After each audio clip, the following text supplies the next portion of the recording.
Cerita ini terjadi sudah cukup lama, tapi sepertinya sampai saat ini dia yang ada dalam cerita ini masih ada di sana dan tetap enggan pergi. Saya ambil sudut pandang pemilik cerita dalam kisah ini. 1995. Ini adalah tahun pertama aku mengikuti suamiku berpindah setelah tinggal di kota tempat asalku. Pekerjaan suamiku yang mewajibkan pegawainya terus mengalami rotasi penempatan kerja membuatku harus ikut kali ini. Kota tujuannya, sebuah kabupaten yang ada di Jawa Timur. Karena waktu penempatan dan persiapan cukup mepet, suamiku akhirnya memilih sebuah rumah kontrakan murah yang ada di bagian utara Kabupaten M. Rumahnya tidak terlalu besar, ada 2 kamar, 1 kamar mandi, 1 ruang tamu yang menjadi satu dengan ruang keluarga dan sedikit halaman. Aku rasa cukuplah rumah ini, apalagi saat ini hanya ada aku, anakku Manggali, yang masih berumur 5 tahun dan suamiku. Proses perpindahan berlangsung cepat. Dalam sehari, kasur, lemari dan beberapa perlengkapan dapur sudah tertata di dalam rumah. Tak ada yang aneh sejak awal datang. Semua normal-normal saja. Air mengalir lancar, listrik juga menyala baik. Kebetulan juga di samping rumah ada tetangga yang menurutku cukup ramah. Aku memanggilnya Bu Suti. Hari pertamaku isi dengan tidur dan bermain dengan anakku. Sedangkan suamiku tak lama langsung pergi ke kantornya yang baru di kota ini. Manggali terlihat senang dengan rumah kontrakan ini. Meskipun entah kenapa dia seperti tak pernah mau ketika disuruh ke dapur sendirian. Sampai kemudian, beberapa kejadian ganjil mulai terasa. Aku lupa tepatnya, entah hari ke-7 atau ke-8. Suamiku setiap hari pulang menjelang maghrib. Saat itu ketika suamiku pulang, dia terburu-buru lari ke arah dapur. Aku sempat kaget, karena suamiku baru saja melepas sepatu. "Kenapa, Mas?" tanyaku. "Aku mencium bau hangus. Saya kira kamu lupa matiin kompor," jawab suamiku. "Saya tidak menghidupkan kompor, Mas," sahutku lagi. Suamiku menggaruk kepalanya yang tidak gatal.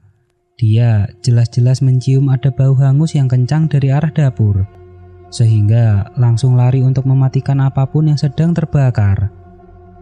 Setelah kebingungannya reda, suamiku langsung masuk ke kamar mandi. Aku pun memilih menonton TV bersama anakku sambil menunggu suamiku selesai mandi. Teh hangat dan tempe goreng sudah kusediakan di atas meja, menunggu pemiliknya selesai mandi. Saat tengah asik menikmati acara TV, tiba-tiba aku mendengar suara suamiku dari kamar mandi. "Loh, Nak, jangan di sini. Sebentar ayah mandi." Aku heran, suamiku berbicara dengan siapa? Jelas-jelas anakku Manggali sedang duduk di pangkuanku. Setelah mandi, suamiku langsung menghampiri anakku. Diacaknya rambut anakku dengan gemas. "Bapak mandi kok dicubit? Untung tidak kaget tadi," kata suamiku sambil mencium pipi Manggali. "Siapa yang cubit? Orang anaknya di sini dari tadi." Suamiku kembali kebingungan. Kita sempat sedikit berdebat. Suamiku mengatakan jika saat itu dia tengah menggunakan sampo. Kebetulan pintu kamar mandi dibuka. Karena entah berapa kali diganti, lampu di sana selalu mati.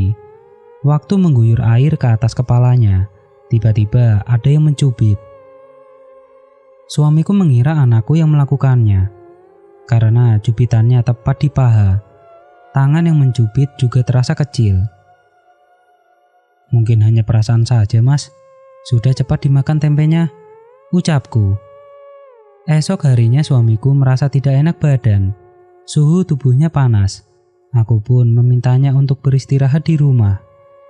Suamiku setuju. Setelah sarapan nasi dan telur dadar, suamiku memilih tidur lagi. Manggali terlihat bermain di luar rumah.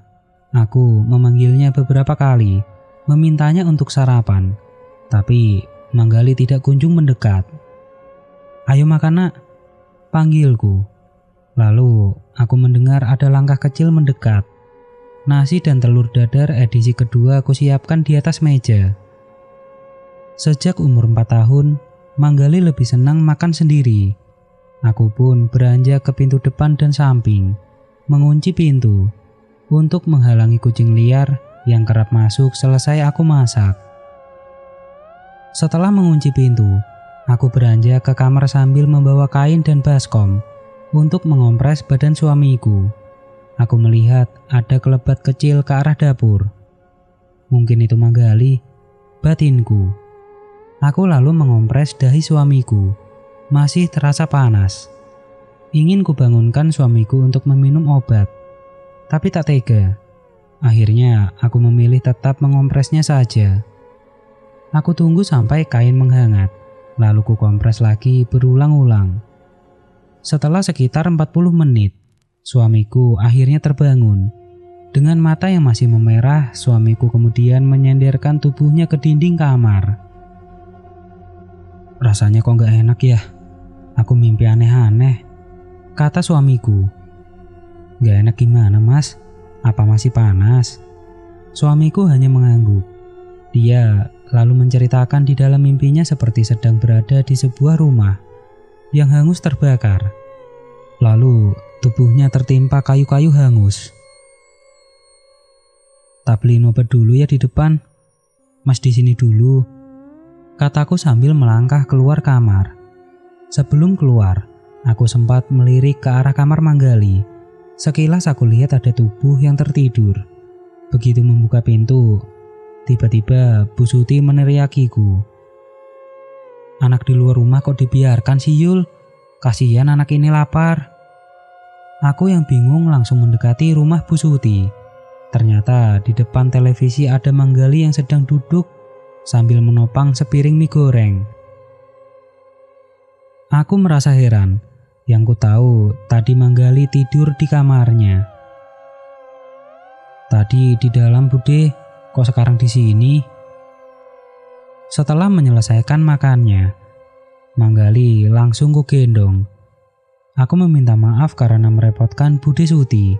Mendadak aku ikut pusing karena memikirkan kejadian ganjil yang terjadi sejak kemarin malam. Malam harinya, suamiku yang sebenarnya belum sembuh benar, mendadak harus pergi ke kantornya. Akibat tidak masuk kerja, ada beberapa pekerjaan krusial yang terbengkalai. Karena merasa bertanggung jawab, suamiku akhirnya pergi ke kantornya malam itu juga. Dia juga berpamitan jika nantinya harus lembur dan tidak bisa pulang cepat. Aku pun mengiyakan. Sekitar pukul 9 malam, tiba-tiba perutku terasa mules. Manggali kulihat sudah terlelap di sampingku. Pelan-pelan kusingkirkan tangannya yang memeluk pinggangku lalu cepat-cepat ke kamar mandi. Lagi-lagi, karena tidak ada cahaya lampu, aku terpaksa membuka pintu kamar mandi sambil tetap menggunakan toilet. Setelah selesai, aku coba mengambil air dari dalam bak. Tiba-tiba, tanpa sengaja tanganku meraba sesuatu yang mirip rambut di dalam bak mandi. Seketika aku langsung berteriak.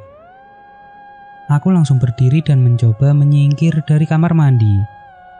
Kuamati bak mandi dengan seksama. Hanya ada air yang menetes dari keran besi. Normal, tak ada apa-apa. Setelah membersihkan tubuh, aku langsung masuk ke kamar Manggali. Malam ini aku tidur bersamanya. Keesokan harinya, kejadian aneh kembali berlanjut. Saat itu aku baru saja memandikan Manggali. Setelah dari kamar mandi, aku menggendong Manggali ke kasurnya. Di saat yang sama, aku lupa kalau sedang memasak ikan di dapur. Manggali ku taruh di atas kasur. Aku langsung berlari ke dapur. Dengan cepat ku balik ikan di penggorengan yang nyaris gosong. Lalu ku kecilkan api agar tak terlalu panas. Tiba-tiba suara Manggali terdengar berteriak. Aku langsung berlari meninggalkan ikan di penggorengan. Di kamar aku melihat anakku terjatuh dalam kondisi tengkurap. Darah segar mengucur dari dagunya. Aku panik dan langsung berteriak ke Bude Suti. Untuk waktu itu, suami Bude Suti belum berangkat kerja. Dengan perban seadanya, Manggali dibawa ke klinik di dekat jalan raya. Sepanjang jalan aku menangis melihat darah di dagu Manggali. Siang itu, 6 jahitan dilakukan untuk menutup luka di dagu anakku. Setelah keluar dari klinik, aku memeluk Manggali dan sempat sedikit memarahinya. Suami Bude sudah berangkat kerja saat itu. Aku memilih berjalan kaki pulang ke kontrakan. Di jalan, sambil menggendong, kutanyai kenapa Manggali sampai terpleset. Dengan polos, Manggali bercerita jika setelah aku ke dapur, Manggali melompat-lompat di atas kasur. Ketika sedang asik melompat, tiba-tiba ada seorang anak yang muncul di belakangnya. Anak kecil yang dipanggil Manggali dengan sebutan Mas itu, lalu mendorong tubuh Manggali ke depan. Sampai akhirnya Manggali pun jatuh dan mengalami luka sobek setelah dagunya membentur keramik. Setengah tak percaya, aku lalu mendesak Manggali untuk tidak berbohong. "Tidak bohong, Mah. Saya tidak bohong," ucap Manggali sambil menahan air mata. Sore harinya suamiku pulang dengan kaget melihat perban yang membekap dagu Manggali. Suamiku sempat marah karena mengira aku teledor. Aku menjelaskan semua yang terjadi, termasuk apa yang diceritakan Manggali. Meski tidak langsung percaya, tapi suamiku tak melanjutkan emosinya. Dia memilih keluar rumah sambil menggendong Manggali. Aku hanya bisa diam saat itu, bingung antara menyalahkan diri sendiri atau ikut menduga-duga. Tak mau berpikir berat, aku lalu beranjak ke dapur, sekalian ingin membuat teh. Apalagi sejak pulang kerja suamiku belum minum apapun. Masih ada adonan tempe sisa tadi pagi yang rencananya aku goreng sekalian. Di tengah konsentrasiku mengaduk adonan tempe, lagi-lagi aku mendengar suara langkah anak kecil. Suaranya mirip sekali dengan kaki Manggali. Aku menoleh ke lorong dekat kamar mandi yang bersebelahan dengan kamar. Terlihat bayangan anak kecil sekelebat berlalu. Mungkin suami sudah pulang. Manggali lari-lari, batinku. Tap, tap, tap. Suara langkah itu kembali terdengar, seolah Manggali sedang bolak-balik berlari dari kamar mandi ke kamarnya. Aku sempat menoleh sebentar, tak jelas siapa yang berlari. Tapi siapa lagi kalau bukan Manggali? Karena tak betah, aku matikan kompor. Coba ku kejar suara langkah kaki itu dengan cepat. Aku setengah berjinjit saat itu. Kulihat sekelebat bayangan itu masuk ke kamar Manggali. Begitu masuk ke dalam, degup jantungku berhenti. Ada seorang anak yang entah itu laki-laki atau perempuan, sedang berdiri di pojok kamar Manggali. Semua tubuhnya hitam dari atas sampai bawah. Bukan hitam karena warnanya, tapi terbakar. Mirip dengan plastik yang meleleh. Aku takut setengah mati, tapi tak bisa bergerak. Sampai akhirnya bocah itu meringis, menunjukkan isi bibirnya yang juga terbakar. Dengan cepat tubuhnya berbalik, lalu masuk ke dalam gorden kamar dan hilang. Setelah dia hilang, tubuhku lemas lalu pingsan. Malam harinya tubuhku panas menggigil. Suamiku yang awalnya masih marah kemudian berubah iba. Dimintainya aku untuk istirahat di dalam kamar. Setelah menidurkan Manggali, suamiku menemaniku di atas kasur sambil mengompresku. Aku tak mau banyak bicara malam itu. Jujur sebenarnya aku ingin menceritakan semuanya. Suamiku juga heran kenapa aku tiba-tiba pingsan. Saat pingsan, suamiku bercerita jika Bude Suti bersama suaminya dan Mbak Intan tetangga sebelah kanan rumah sempat datang. Setelah menolongku dan membopongku ke atas kasur, kata suamiku Bude Suti dan Mbak Intan sempat berbisik tentang gangguan yang diterima orang yang mengontrak rumah ini sebelumnya. Tapi karena suamiku tipikal orang yang tidak percaya hal gaib, dia memilih tak bertanya lebih jauh. Suamiku sempat berterima kasih kepada mereka semua karena datang membantu, lalu mempersilahkan semuanya pulang agar aku bisa istirahat. Melihat ketidaktertarikan suamiku dengan hal gaib, aku pun mengurungkan niatku bercerita. Aku memilih mengarang cerita. Mungkin capek aku, Mas. Tadi siang aku gendong Manggali dari klinik sampai rumah. Kataku berbohong. Suamiku pun percaya. Setelah mengecup keningku, suamiku mengajakku tidur. Dia berjanji akan izin besok pagi untuk menemaniku mengurus Manggali. Selepas subuh aku kedatangan tamu spesial di rumah. Bapakku datang pagi itu dari kampung. Aku senang sekali waktu itu. Meski belum lama berjauhan, tapi aku sudah kangen dengan bapakku. Entah kenapa setelah bapak datang, tubuhku terasa sehat lagi. Langsung aku buatkan kopi pahit kesenangan bapak dan kuhidangkan pagi itu juga. Bapakku tersenyum melihatku antusias dengan kedatangannya. Belum sempat menaruh tas, aku sudah menyuguhinya. Setelah minum kopi, bapak kemudian masuk ke kamar Manggali. Bapakku minta istirahat dulu di kamar Manggali sambil menunggu cucunya bangun. Biasanya Manggali bangun jam 6:30 pagi. Setelah meletakkan tas, bapakku lihat berdiri tegap. Matanya menatap tajam ke arah sudut kamar, seperti sedang berkomunikasi dengan mata. Proses itu berjalan lama, sekitar 10 menit. Aku yang tak tahu apa-apa sempat membiarkan bapak berdiri. Sampai akhirnya bapak bergerak sendiri, kemudian keluar kamar. Aku tak tahu apa yang dilakukan bapak di dalam kamar mandi. Yang ku dengar hanya suara meludah berkali-kali. "Bapak kenapa, Dek?" tanya suamiku yang mendadak muncul di sampingku. "Gak ngerti, Mas. Coba sampean tanya," sahutku. Sekitar 5 menit di kamar mandi, bapak kemudian keluar. Dia melambaikan tangan ke suamiku, seolah mengisyaratkan untuk mengikutinya. Aku yang tak diajak ikut mengekor di belakang suamiku. Bapak lalu duduk di beranda rumah kontrakan. Dengan pelan dia menanyai suamiku tentang harga kontrakan dan kemungkinan mencari kontrakan yang lebih baik lagi. Bapak terdengar berbicara halus. "Le, kalau ada lagi, kamu pindah saja dari rumah ini. Rumah ini terasa ada yang tidak beres," kata bapak. "Tidak bagus bagaimana, Pak? Tempatnya juga bagus, harganya murah," jawab suamiku, seolah ingin membela pilihannya. Bapakku kembali memberikan penjelasan kepada suamiku. Dia paham suamiku tak terlalu mempercayai hal gaib. Bahkan saat menikah dulu, ada beberapa ritual yang dihilangkan karena tidak percaya. "Begini, Le, di sini ada makhluk yang hitungannya jahat, tidak bisa diajak bicara. Kamu semua disuruh pergi." Jelas bapakku lagi. Suamiku mengangguk-ngangguk. Sepertinya dia mempertimbangkan, cuma tidak tahu apakah dia menerima atau tidak saat itu.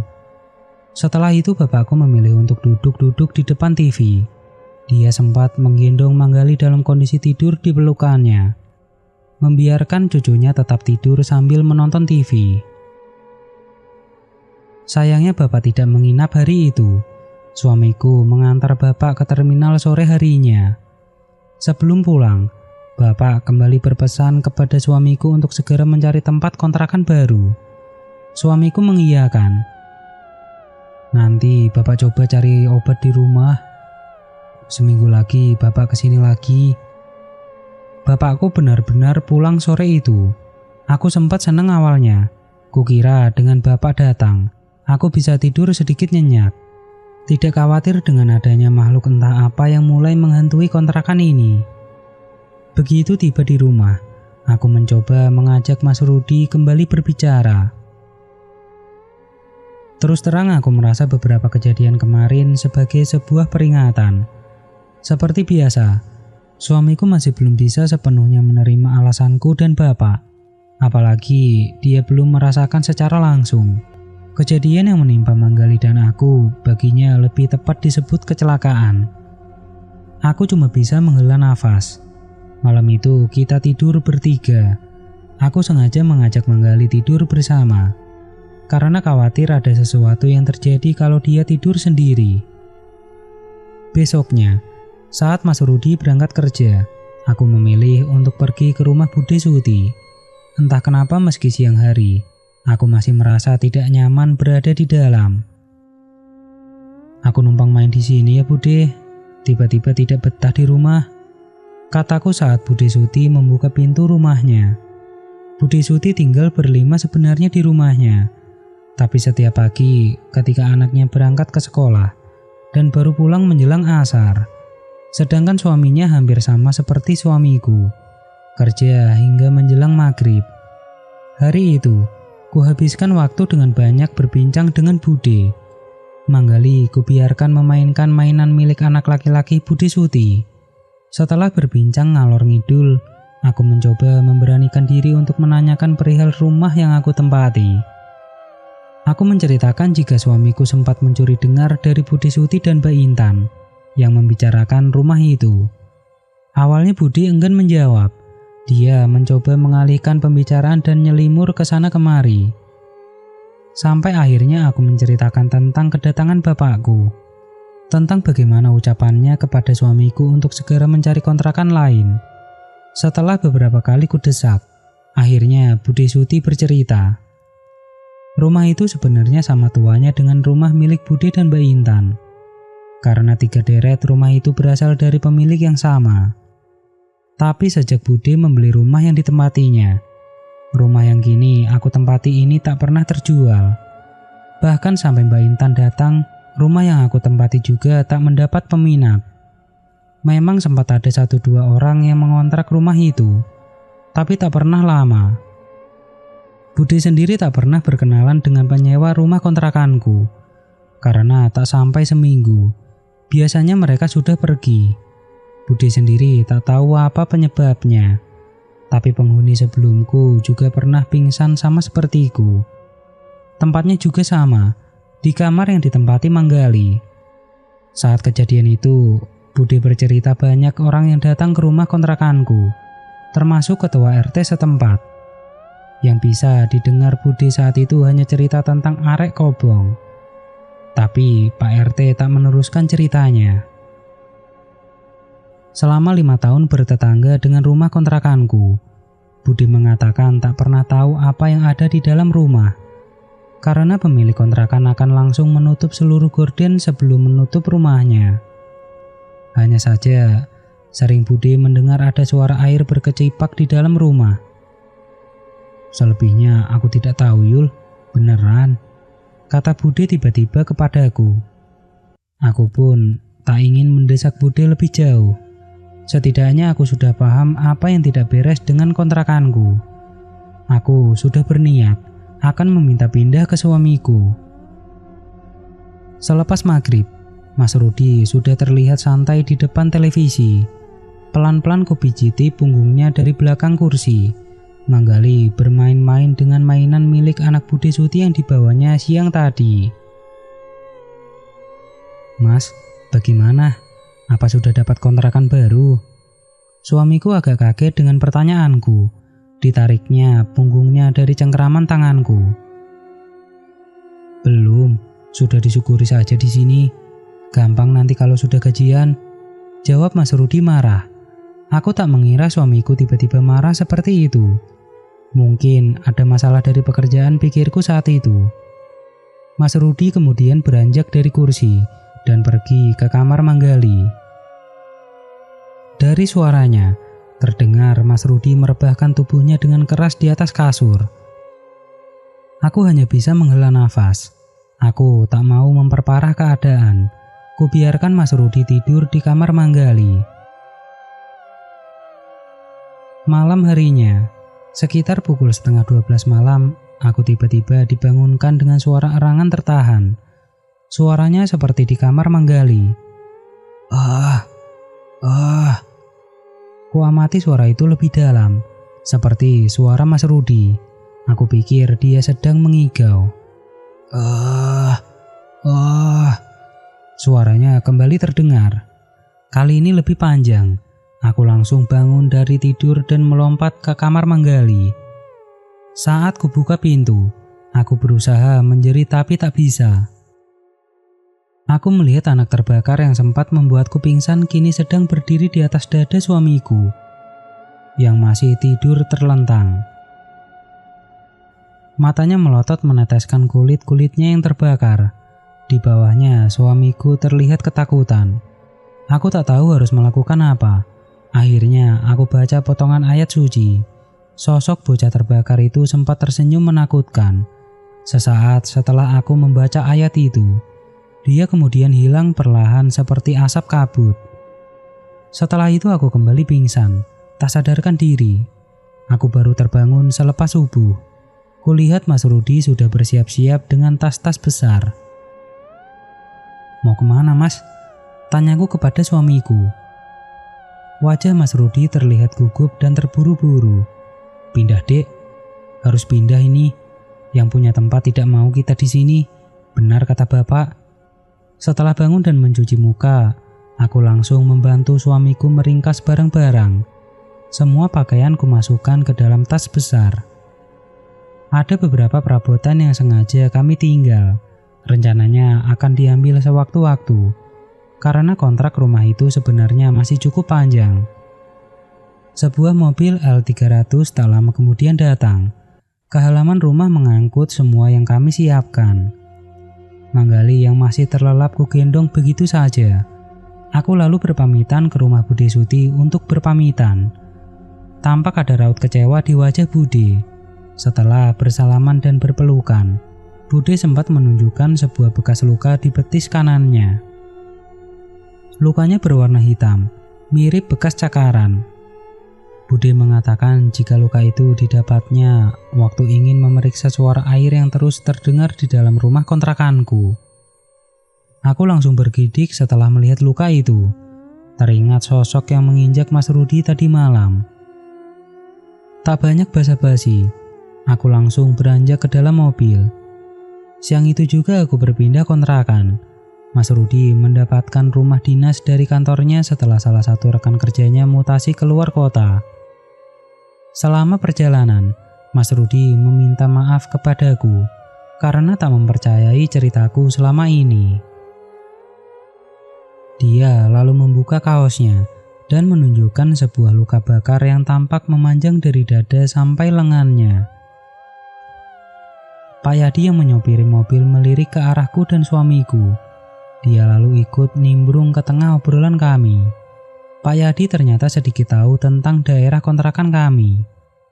Dia menceritakan jika dulunya di sekitar kontrakan kami adalah daerah yang sangat rimbun. Ada banyak pepohonan besar yang tumbuh di sana. Di antara pepohonan itu, ada sebuah sungai yang mengalir di tengah lebatnya pohon dan tumbuhan menjalar. Sungai itu dulunya pernah digunakan oleh beberapa orang tak bertanggung jawab untuk membuang bayi-bayi yang tidak diinginkan. Karena lokasinya yang tertutup, tak banyak orang yang tahu kejadian-kejadian itu, kecuali orang-orang yang memang masuk kategori nakal. "Ya saya waktu muda dulu nakal, Mas," ujar Pak Yadi sambil tertawa. Setelah menyedot rokoknya, Pak Yadi kembali bercerita jika di antara bayi yang dibuang itu, sempat ada yang dibakar, lalu dilemparkan ke sungai. Setelah kejadian itu, entah arwah si bayi atau siapa, kerap ada sosok anak kecil terbakar yang terlihat di sana. Sosok itu tidak hanya menakuti mereka yang datang ke sana, tapi juga membuat orang yang melihatnya atau bersentuhan dengannya menjadi sakit.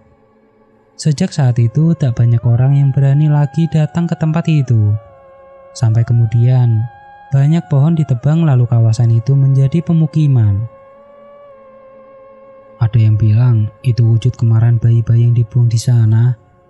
Tapi yang tak tahu lagi, ucap Pak Yadi sesaat sebelum mobil kami sampai di rumah dinas.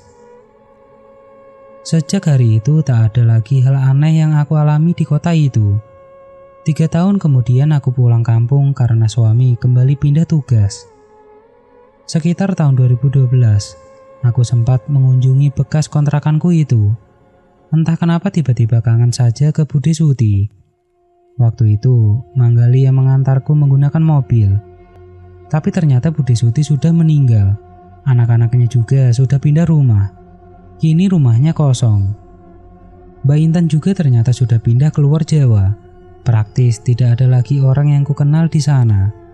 Sejenak aku sempat memandangi bekas rumah kontrakanku. Rumah itu dicat agak terang, tapi tetap kosong. Oh iya, semua info ini aku dapat dari Pak Lukman, penghuni rumah Mbak Intan. Dia yang membeli rumah Mbak Intan sejak tahun 1996. Sesaat sebelum Mbak Intan pindah keluar Jawa, Pak Lukman lalu bercerita kalau rumah bekas kontrakanku sempat digunakan 3 orang. Tapi ketiganya tak sampai tinggal lama di sana. Yang pertama, kata Pak Lukman pergi karena bercerai. Keduanya sering didengarnya bertengkar sejak berada di dalam rumah itu. Padahal waktu pertama datang keduanya sangat romantis. Kemudian penghuni kedua dan ketiga menurut Pak Lukman meninggal dunia. Keduanya meninggal di rumah kontrakan itu. Yang meninggal pertama sempat dibawa ambulan. Tak jelas apa penyakitnya. Istrinya menceritakan jika suaminya memiliki riwayat jantung. Kemudian penghuni yang ketiga meninggal dengan kondisi mengenaskan.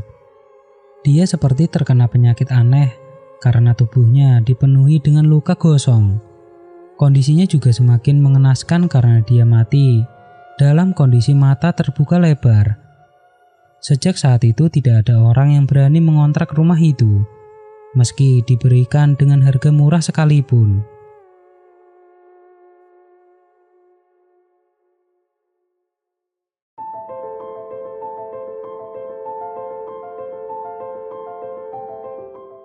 Oke teman-teman, ceritanya selesai sampai di sini. Bagaimana menurut kalian? Tuliskan di kolom komentar. Dan nantikan kisah-kisah horor selanjutnya tetap di channel Kisah Dedemit.